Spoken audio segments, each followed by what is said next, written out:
Good evening, ladies and gentlemen. Welcome to the Frist Center for the Visual Arts. My name is Megan Robertson, and I'm the Associate Curator of Interpretation here at the Frist Center. Thank you so much for joining us for our opening lecture for the exhibition, Phantom Bodies, the Human Aura in Art. Now, normally, I'm introducing a speaker to the room, but I have to say, standing at the back of the room with Mark, as you all came into the auditorium, I was struck by just all of the friends and familiar faces that are here tonight and are supporting Mark, the Frist Center, and this amazing trilogy of exhibitions. So, Phantom Bodies was organized by the Frist Center. It's the third in our Chief Curator Mark Scala series of exhibitions exploring the theme of the body in contemporary art. Mark's previous exhibitions, Paint Made Flesh in 2009, and Fairy Tales, Monsters, and the Genetic Imagination in 2012, looked at the body as it is portrayed in contemporary painting and in works exploring the intersection of fantasy, science, and the human form, respectively. For Phantom Bodies, Mark has assembled an exhibition of 24 artists who create the perception of a human aura through the use of artifacts, shadow, and light. Tonight, he will tell us about the important themes of the exhibition and how the artists and Phantom Bodies convey presence and absence and what is lost. Phantom Bodies is made possible in part by grants from the National Endowment for the Arts and the Daedalus Foundation, Incorporated. Additional support has been provided by the Frist Center's Friends of Contemporary Art. The Frist Center gratefully acknowledges the ongoing support of the Metro Nashville Arts Commission and the Tennessee Arts Commission. Phantom Bodies is accompanied by a fully illustrated catalog with an introduction by Mark Scala and includes essays by Martha Buskirk, a professor of art history and criticism at Montserrat College of Art and a recipient of the 2015 Guggenheim Fellowship, Eleanor Hartney, a contributing editor to Art in America, and Lisa Saltzman, professor and chair of history of art at Bryn Mawr. And I encourage you to pick up a copy in our gift shop. To explore the exhibition through a different lens, I encourage you to consider signing up for our three-part drawing workshop inspired by themes of absence and presence within both Michelangelo's Sacred and Profane and Phantom Bodies. The class will be held on November 7th, 14th, and 21st, and is open to participants ages 18 and older. Advanced registration is required, and the deadline is tomorrow. Please visit fristcenter.org/studio to reserve your place. And I will also remind you, ladies and gentlemen, that our galleries are open until 9 p.m. tonight. So we do hope that after Mark's lecture, you'll take the time to go upstairs and spend a little bit of time face-to-face with the works in Phantom Bodies.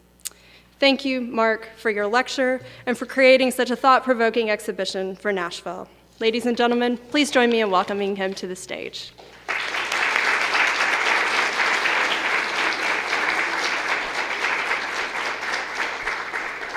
Thanks, everybody. It's really nice to see you. I know so many of you, and it just does my heart good to know that you're not home working on your Halloween costumes.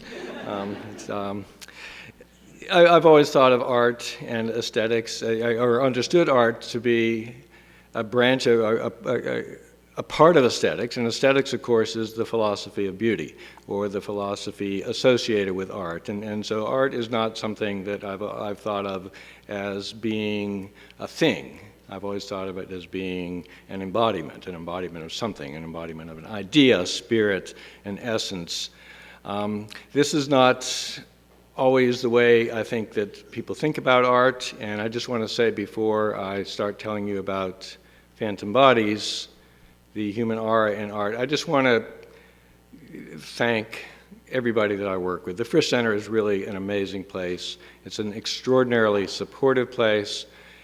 Susan Edwards, the director, loves to have curators work on projects of passion, and this is what keeps curators alive. This is what keeps us going, and so it just means so much to me. So the idea behind Phantom Bodies, the human aura in art, as Megan mentioned, this is the third in a trilogy, and the first two had to do with physical aspects of the body as in some ways mirroring psychological aspects of the body, emotional aspects of the body. So it did make sense to me to do a third exhibition that addressed further the question of the invisible in the body, the invisible in human life, and how does an artist represent those invisible things in a visible medium. And so that became, I think, really interesting to me to explore this question, because it really came down to questions of the very nature of aesthetics, the very nature of what art is and what art does. What does art do? How does an artist infuse something of herself into this inanimate thing, into this inanimate object, this inert thing? And then how does that something get transmitted to the viewer? It's an incredible question, and it's really the question about art. It's the question asked when people look at something and they say, that's not art. They look at the Marcel Duchamp and say, how can that be art? But it is, and how is it? And so this is really an interesting question, I think. And it's a question that is not answered by the show, of course, because it can't be answered. The exhibition is speculative and not declarative. I don't want you to come away feeling that you know anything.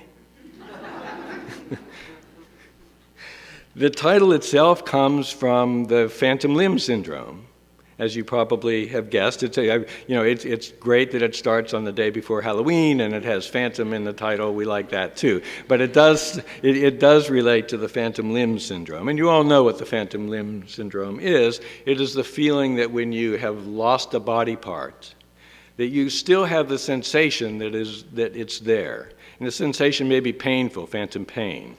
Or it may just be the feeling, some people report feeling comfort when they wake up in the morning and feel this arm to be there when it's not there. So where does this sensation come from?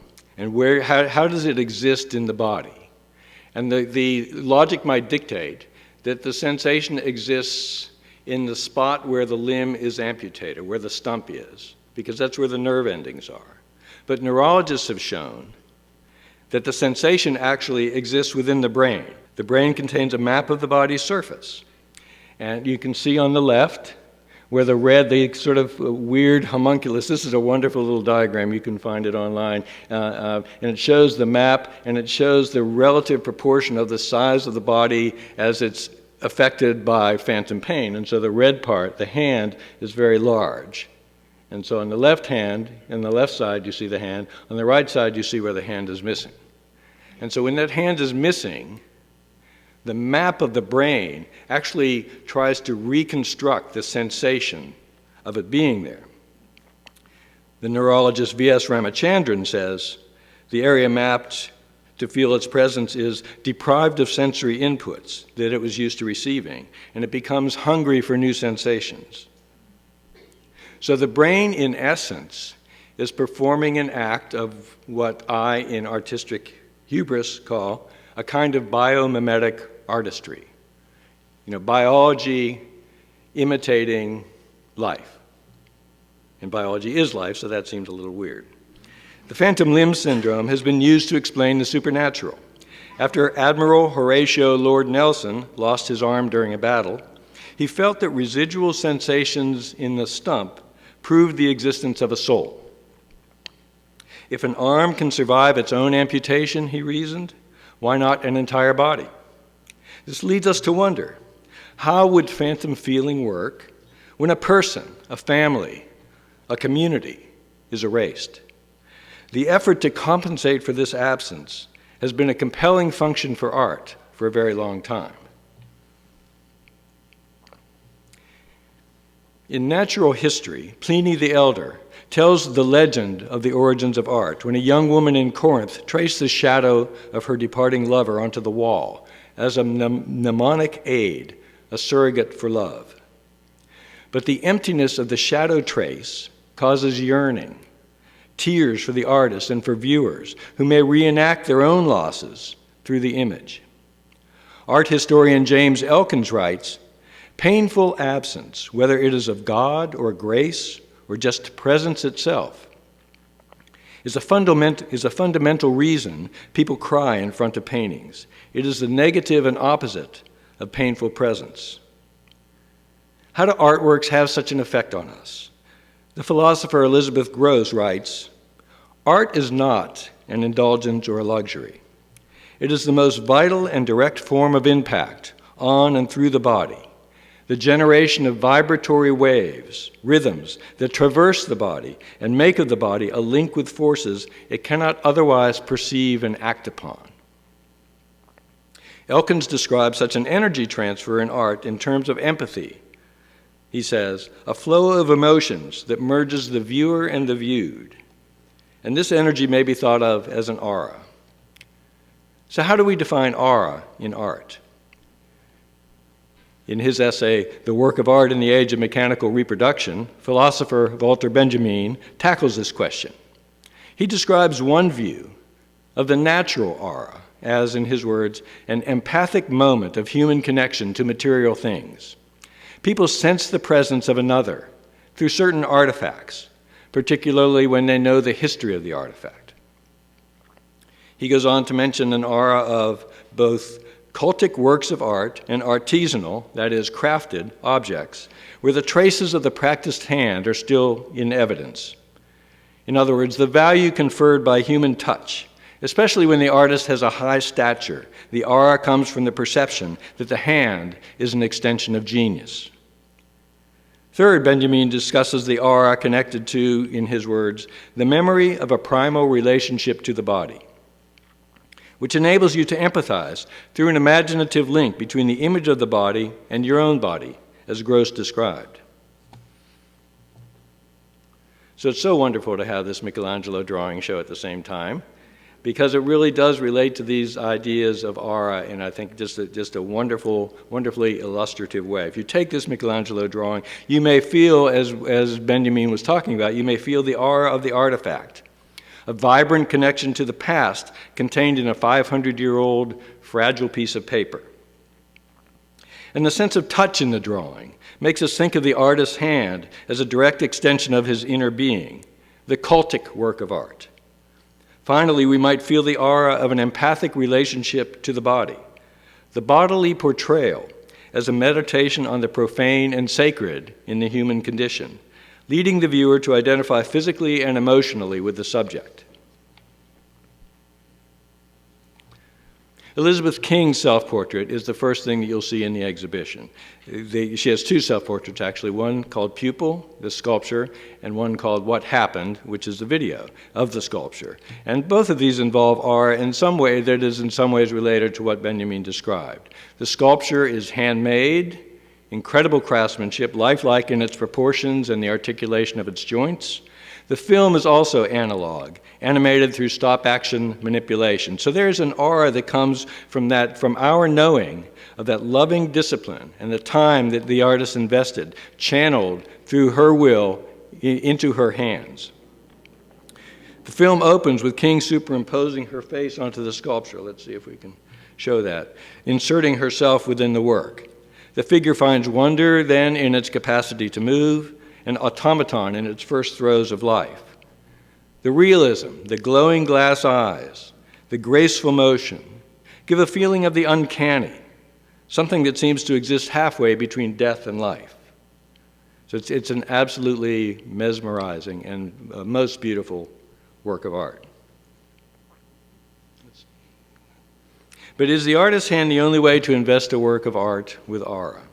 Remember, manipulative skill, that the virtuosity that we admire in a talented artist, is always at the service of the heart and the mind. Barry X. Ball made these modern versions of sculptures from the 17th and 18th centuries. He used a 3D printer to make them, at least to rough them out. They were finished by hand, but the touch of the artist is not the primary source of the work's energy. For me, this comes from the relationship between the two figures. Sparks fly as the old crone on the left shows delirious envy of the pure young figure on the right who's decaying inside her shroud.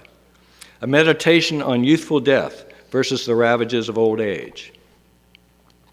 The other potent charge comes from the material. Instead of using pure unblemished marble like the original, there's the original on your left, Ball has used onyx, which seems to be made from decaying flesh.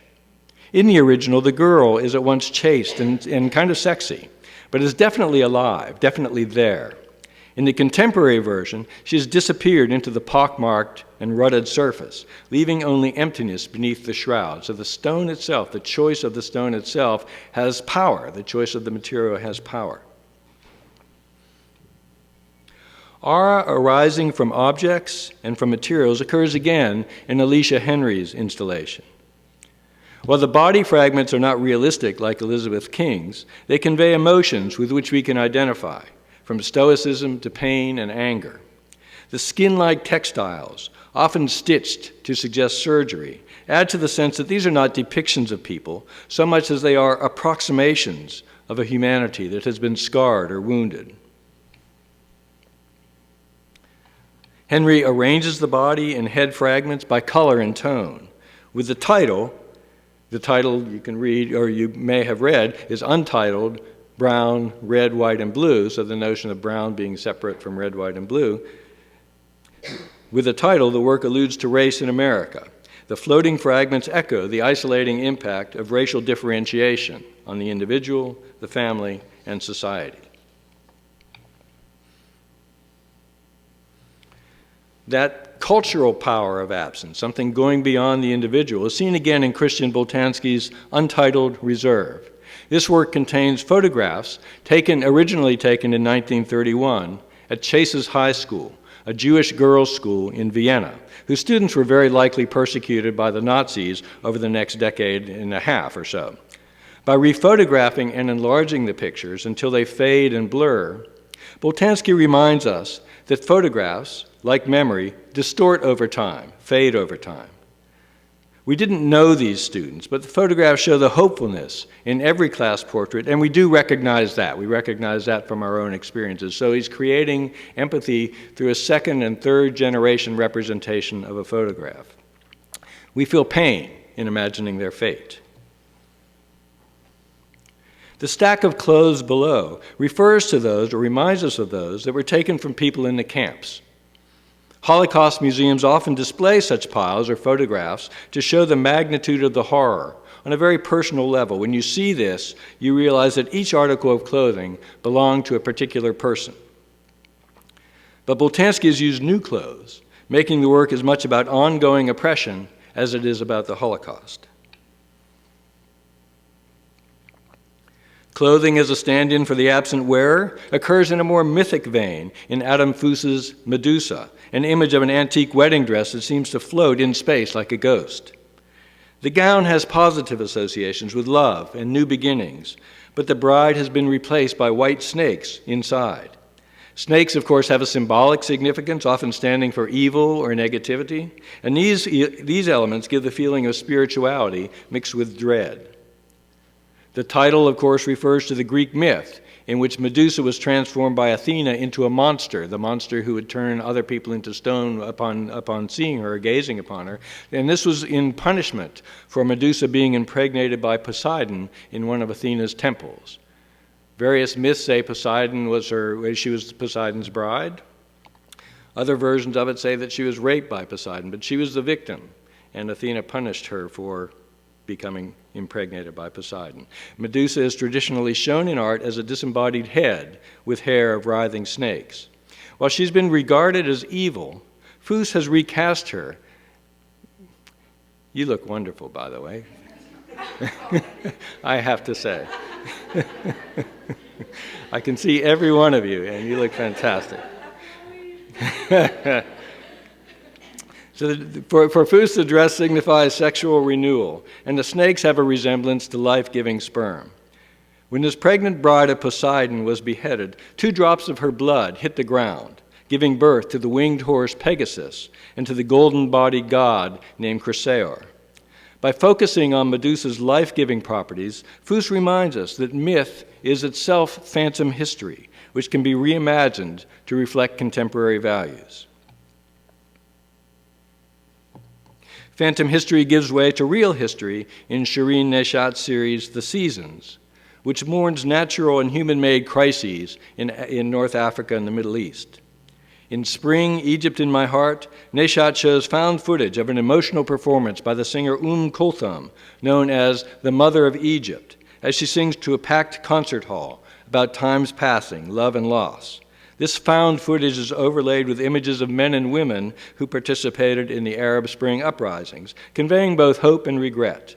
The recorded voice, like the photographs, create a haunting feeling of the dead among the living. I'll play a little bit of this just so you get a sense of the power of the voice. You, even without these subtitles, without knowing what she's singing, the feeling of loss and grief and the force of life is, to me, overwhelming.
علمونا ندم على الماضي وجراحه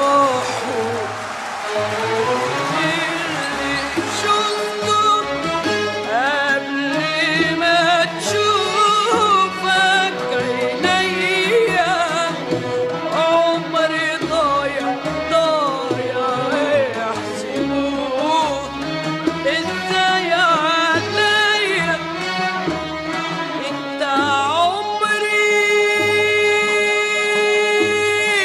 انت عمري اللي ابتدى.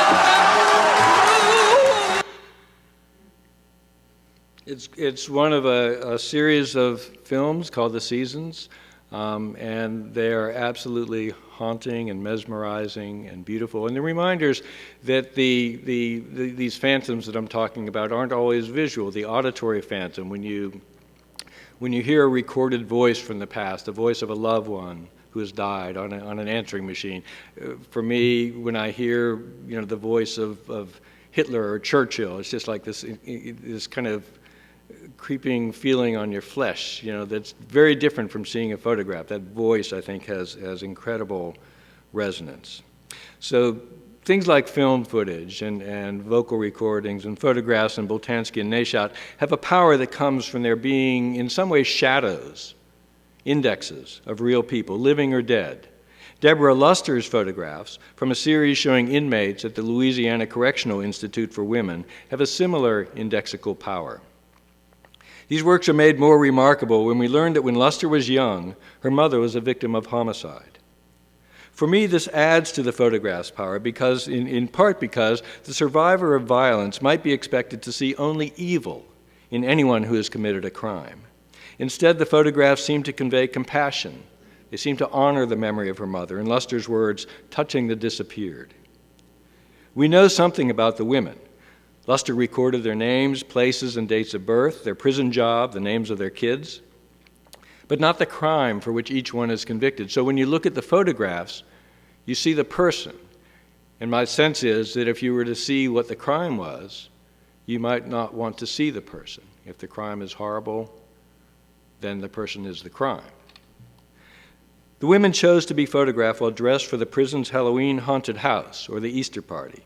Whether this is escapist play or an indication of how they might view themselves, the costumes reinforce the perception of America's vast population of vast inmate population as living phantoms. Shadows on the edge of society, out of sight and mind. We might want to not see them. We might want to forget that they're there. Our desire to keep the evidence of crime and violence hidden seems natural enough. Traumatic events rip the facade of civilization. They make us feel bad about ourselves and about our ancestors. This suppression is something that is universal, and it is the subject of Ken Gonzalez-Day's photographs. In researching the lives of Mexicans in the West, he discovered newspaper articles and postcards showing vigilante actions against people of Mexican heritage, also people of Chinese heritage, people of African American heritage, also people of Anglo heritage. But he noticed a disproportionate number of people who had been lynched were of Mexican heritage. While lynching in the South is well known, the record in the West of racism, vigilantism, and anti-immigrant sentiment is practically non-existent, and the artist hopes to correct this omission. Using Photoshop, he removes the victims from the photographs. He could have reissued the originals to show the horror as it was, but chose instead to focus our attention on the people around the crime. We don't know who they are. They're perpetrators, maybe. They could just be onlookers. But it's a reminder that the quiet sanctioning of a crime is to assist in its commission. The works pose the questions. What would you have done if you were in this community when a lynching occurred? And you might also ask, what present histories are being erased because they're too painful or awkward or politically inexpedient for us to acknowledge? The feeling that an artifact has an aura increases when we know that the object's history is traumatic. Doris Salcedo's Atrabiliarios features the shoes of people from Colombia who have been found in mass unmarked graves. Over the past 50 years, over 92,000 Colombians have been victims of civil war and drug cartel violence. Shoes of the disappeared were often the only means that a family could identify a victim that had been found in a mass grave. Given to the artist by mourning families, 4 pairs of these shoes are mounted in our galleries behind an animal skin membrane, sutured onto the wall to become sacred reliquaries, honoring the memories of the departed. We all know that mass murders and disappearances are depressingly frequent, and it is hard to be compassionate about the vast number of anonymous victims. It's much easier to be compassionate and empathetic when it's somebody who's close to you. There are just so many instances of this. But the work does what it can to make it personal. By showing the shoes, Salcedo helps us think in terms of individuals rather than numbers. Teresa Margolles also addresses the subject of violent crime. This artist works in the morgue in Mexico City, her day job, which, as you can imagine, has affected her outlook on life. She oftentimes comes into contact with corpses whose identity is unknown and who has no family to claim them, and a lot of her work has to do with, in some way, honoring the memory of these anonymous dead in Mexico City. The works in Ajuste de Cuentas were actually from her birthplace in Culiacan in the Mexican state of Sinaloa.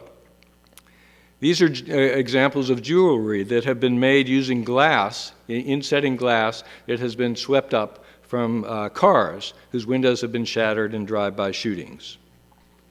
So they're very, very powerful, that idea of the reliquary, but also I think that notion of beauty and how we oftentimes use beauty as a way of salving our emotions in the face of death. Margolles hired a jeweler in the market in the city of Culiacan, and this is a market that is often frequented by drug gangs and drug lords. And she hired the person to set these bits of glass into elegant gold jewelry, and this is the type of jewelry, we don't know if the jeweler actually makes bling for drug lords, but it wouldn't be surprising. It's the type he might actually make for criminal clients. And we can easily imagine the DNA may still be on the glass, the blood, the body parts of the people in the cars, making these into witnesses and reliquaries. So here's an example. She would go to the site, the crime site, and I don't know how she got permission to do this, but she would sweep up the glass, take photographs. This is the least horrifying photograph I could find of all that she had.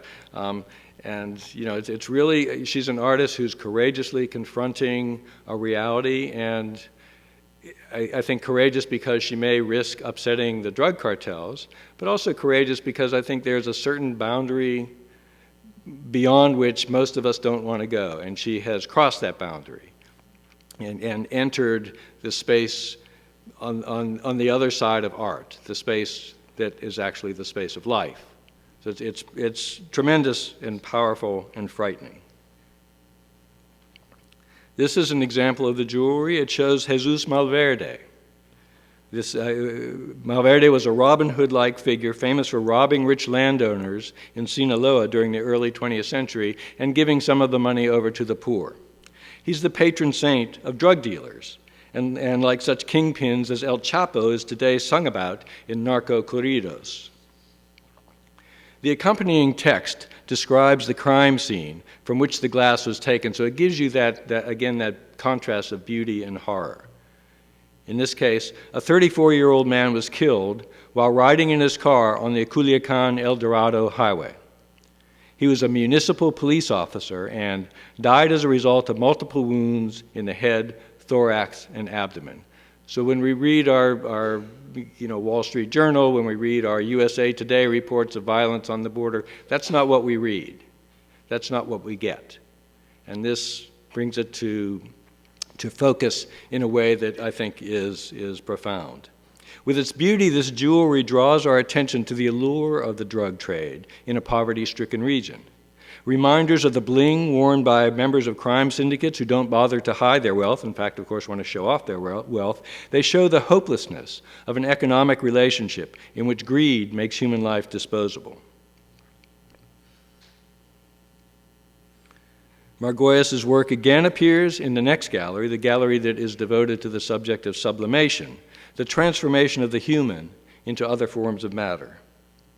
Lotte Bravo might remind us of the verse from Genesis, "For you are dust, and to dust you shall return." The work is simply two walls of bricks made of clay from sites in and around Ciudad Juarez on the Mexican border where murdered women have been found. Many tributes to the dead have been in the form of stones or bricks. You could come in and look at this and not really know what it was, but still get the sense that in some ways it fulfills a memorial function. Stones have often done this when you see an Irish cairn or the pyramids. Even when you see the Vietnam Veteran Memorial, if you didn't know what it was, there's an elegiac quality to that. And the idea that stone is what we use to signify permanence in the face of our inability to deal with impermanence. Each brick is unmarked. There are 400 of them. Its rough quality reflecting the humble nature of the victims' lives as they worked in factories and other low-paying jobs along the border. When we recall that the body is composed largely of water, which with decay seeps into the soil along with blood, we realize that the bricks might actually contain the victim's DNA. So it's not just a memorial. It's also a reliquary. It is the body returned to dust, as it is in Genesis.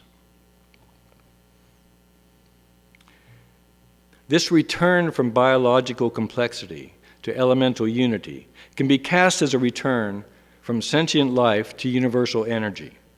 Cuban-American artist Ana Mendieta often made connections between the feminine force and the power of the earth. This is from her Siluetas work, in which the shape of her body is defined by a variety of materials to evoke such things as wombs, gardens, beds, and graves. In the Siluetas, growth leads to death, which leads to new life. In Volcano Series number 2, a female-shaped cavity, her shape, is dug in the mound of earth. A series of 6 photographs show it igniting like a volcanic eruption, in which the earth unites with the heavens through the space left by the body. There's a life cycle at play. The ignition is birth, moving to death, but as with all volcanoes, there's the possibility of a re-eruption, a return to new life. Anish Kapoor's sculpture has a similar iconography. Evoking a queen's robe and a mountain, the sculpture has openings on the angled face that indicate volcanic and female imagery. The powdered red pigment below can be read both as lava and the eroded blood of the maternal body.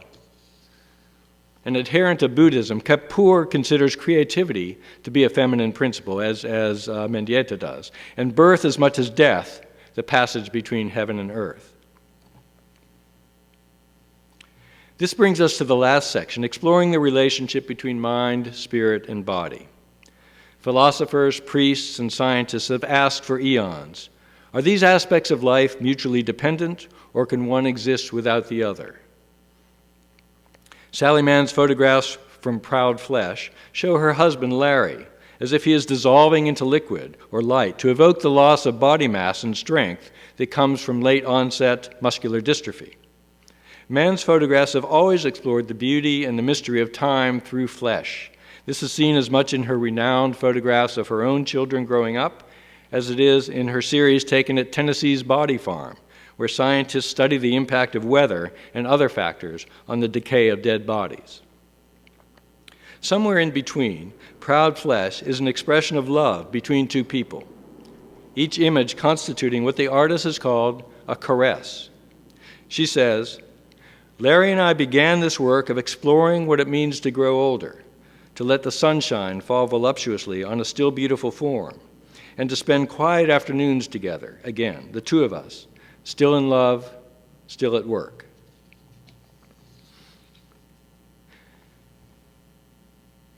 With this idea of the body in transition and a love that transcends physical reality, we can look at Damien Hirst's The Unbearable Lightness of Being. The collage is titled after Milan Kundera's novel, which explores the idea that people have no debt to the past and no responsibility for the future. There is no need for faith or for personal or social commitment. This existentialist view results in a sensation of lightness that the libertine Thomas first welcomes for its freedom, but ultimately finds unbearable when he has to acknowledge his own need for an enduring love. Providing a religious underpinning to this narrative, the work's similarity to a stained glass cathedral window invites meditation on heavenly light. The ovoid form hints at the mandala, a diagram meant to aid in the contemplation of Hindu or Buddhist ideas of the universe. The collage also suggests the intricacies of an Islamic prayer carpet. So the iconography of world religions in which this subject of transcendent beauty is how you describe the afterlife, I think is something that Hirst is very much interested in this work. The work is made from butterfly wings, and I think it's interesting to note or to remember that the Greek word for butterfly is psyche, and that's the same as the Greek word for soul. Abstraction in art was conceived in the early 20th century as a way to capture an unseen spiritual essence behind the material world. While Gerhard Richter is not known to be religious, he seems in accord with this history, writing that art can be the pure realization of religious feeling, capacity for faith, longing for God. The architect Renzo Piano asked Richter to create a cycle of artworks on the life of St. Francis, which would be installed at a Piano-designed Franciscan church in southern Italy. He made a series of paintings that interpret the miraculous appearance of the stigmata on St. Francis, which showed his spiritual kinship with Christ. The series was rejected by the Franciscan monastery. I guess they didn't quite get it. So the Museum of Fine Arts in Houston owns it now, much to our pleasure. The diamond shape of the canvases suggests the end points of the crucifix, head, hands, and feet, while the oranges and reds, as well as the scarred, scraped, and pockmarked surface, imply the wounds of the martyred Christ, miraculously transported through time and space to come to rest in the flesh of St. Francis. So with this, we're at the end of my presentation. There are more works in the exhibition to view and to enjoy, I hope. But I will conclude by returning to the idea of the phantom limb, to tie that back into art. In healing phantom pain, neurologists have developed creative ways to remap the brain, retrain it into thinking that the body is whole, or helping it adapt to loss. This is a wonderful metaphor for certain powerful works of art, as well as books, songs, and films, which can interfere with our reflexive patterns of living, shuffling our emotional or intellectual DNA in ways that permanently transform us. And this gets back to that question of aesthetics. How does art work? What does it do to us? And I think we've all had experiences in which we see that our life changes through our experience of a work of art or through listening to a song that is just so buried within our soul. As you go through phantom bodies, I hope that you'll feel this vibration, feel these phantoms and auras. Remember, they don't exist in the artworks themselves, but rather in the empathic flow between you and the artist, coming through these very special objects. So with that, I wish you happy Halloween. And just know that the show goes through Valentine's Day. So happy Valentine's Day as well.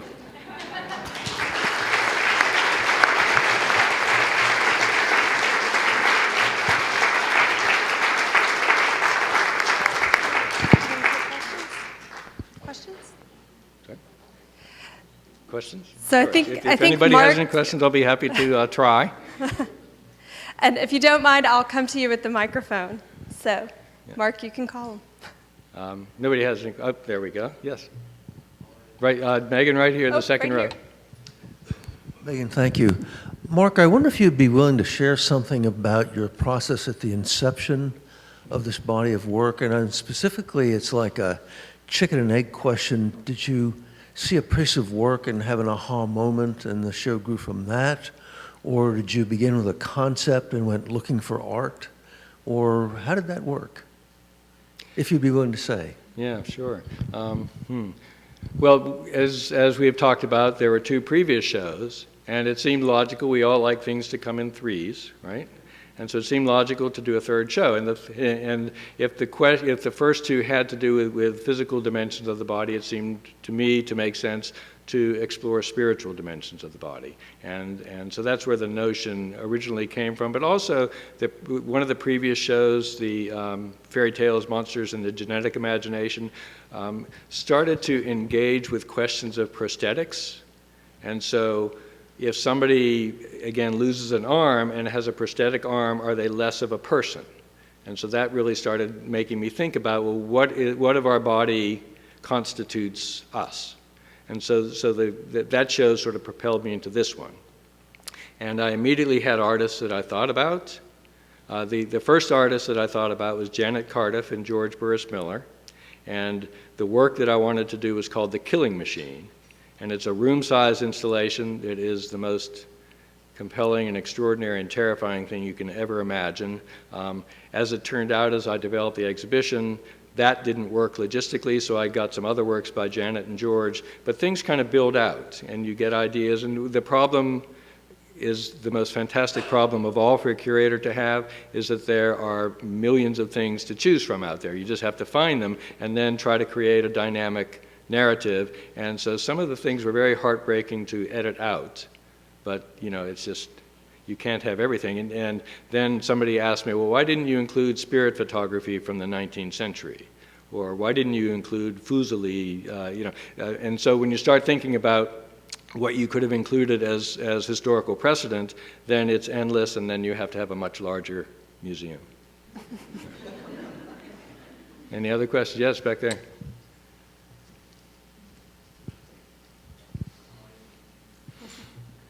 Hey, Mark. Hey.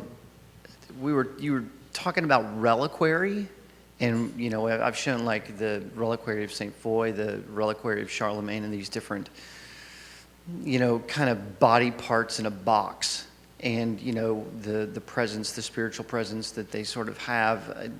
What kind of impact did that really have on you in this sort of phantom body? You know, you've got. I always think of Charlemagne's arm. Look, there's his arm, you know, sort of thing, and. Any thoughts on that?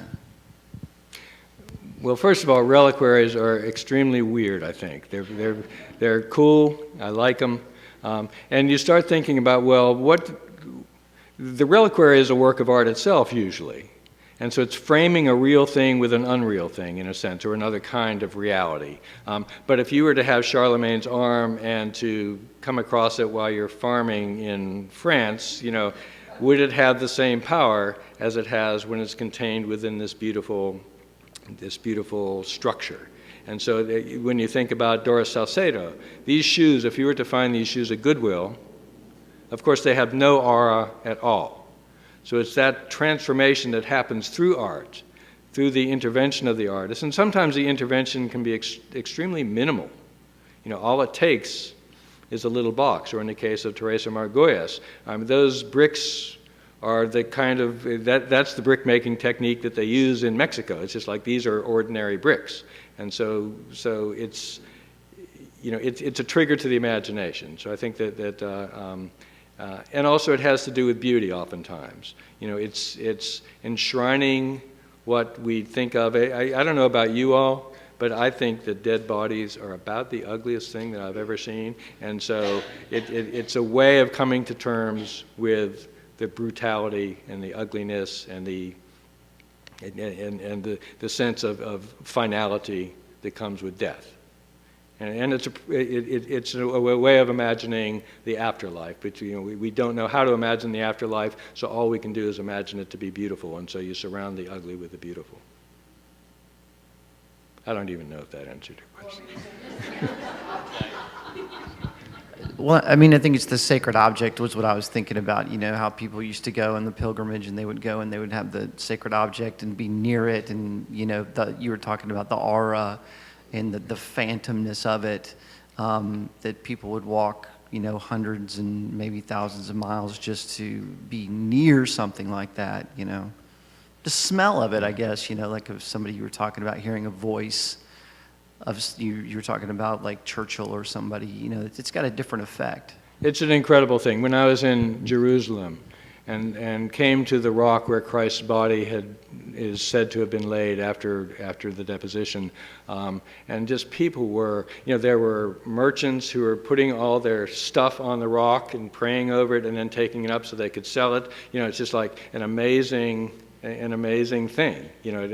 In that case, a commercial enterprise, but there's a great sense of faith at the same time. Other people, of course, were just wanting to touch it and to pray on it and lean on it.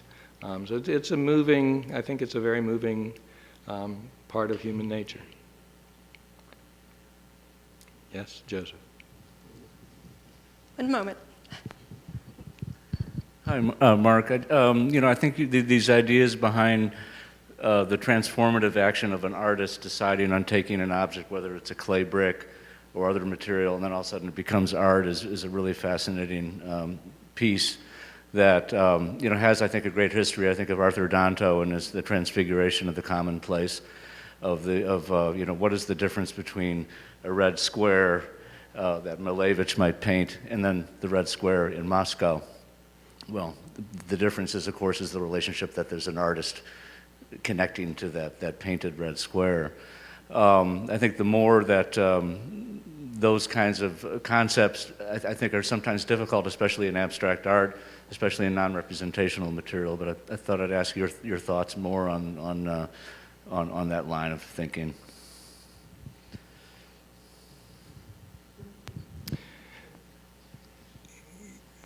I think there's a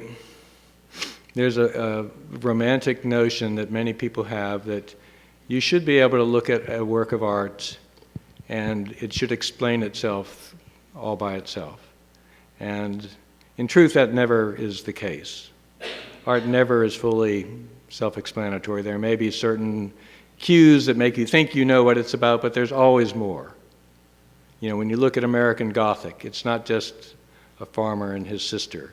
There's all sorts of references to American belligerents. It's all there is always something else going on, and it's one of the roles, I think, of art historians and curators and other people and critics is to use language in a way that will help the work of art come to life. If I hadn't told you about Teresa Margolles' bricks, maybe they would just still be bricks. And so that use of language, and and the trick is to use language in a way that doesn't close off thought, that opens thought.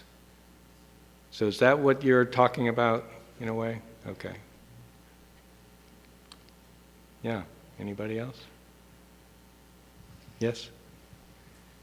Yeah, the microphone is coming your way. It's a flawed system. Yeah.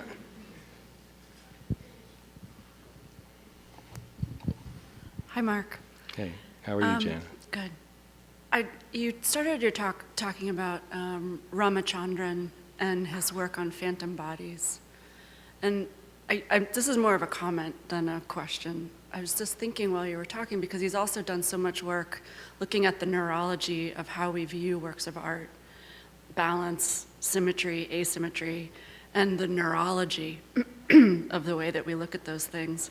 And it just was occurring to me while you were talking that maybe our idea of aura also has to do with the neurology of a work of art hitting some perfect balance of all of those qualities, and that it's like we're completely hardwired to recognize something that approaches an idea of perfection in our own brains. I don't know if that...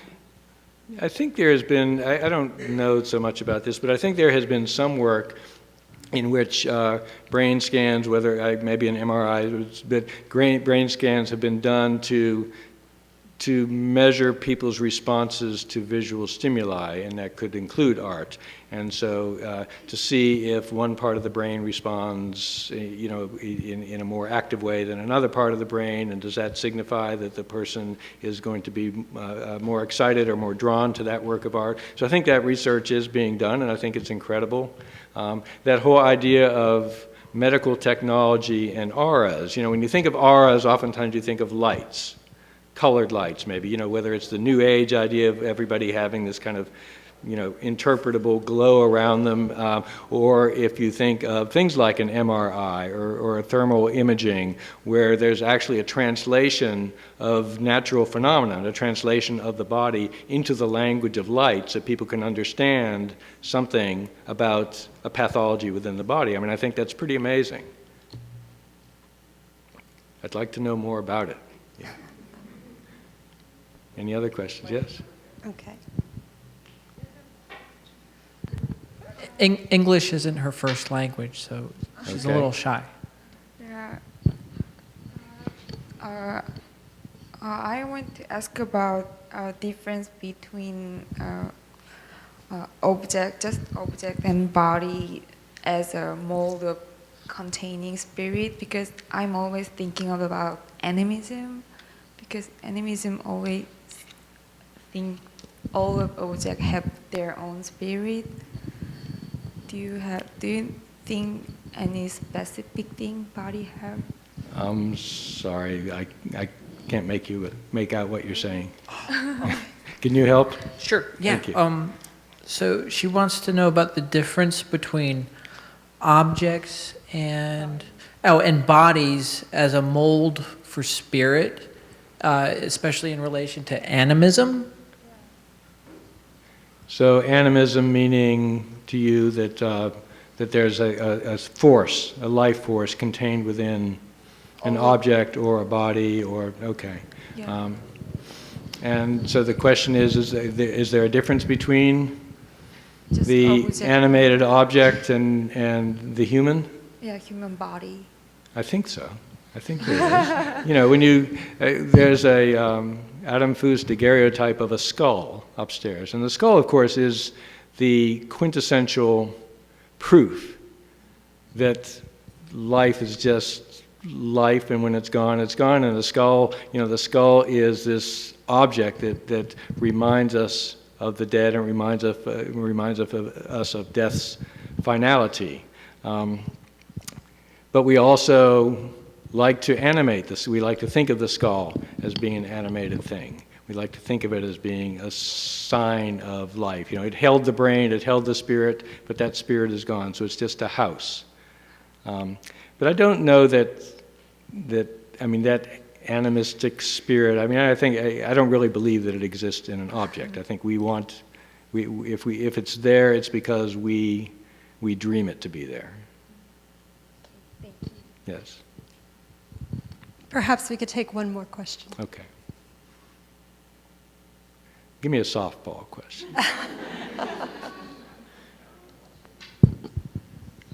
Oh, no. Lorianne? Hey, Mark. Hey.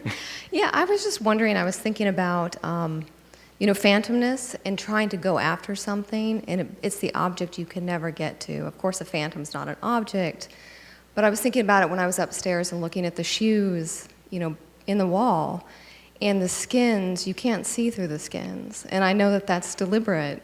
And so there's the seeing the shoes, but you're never seeing the shoes.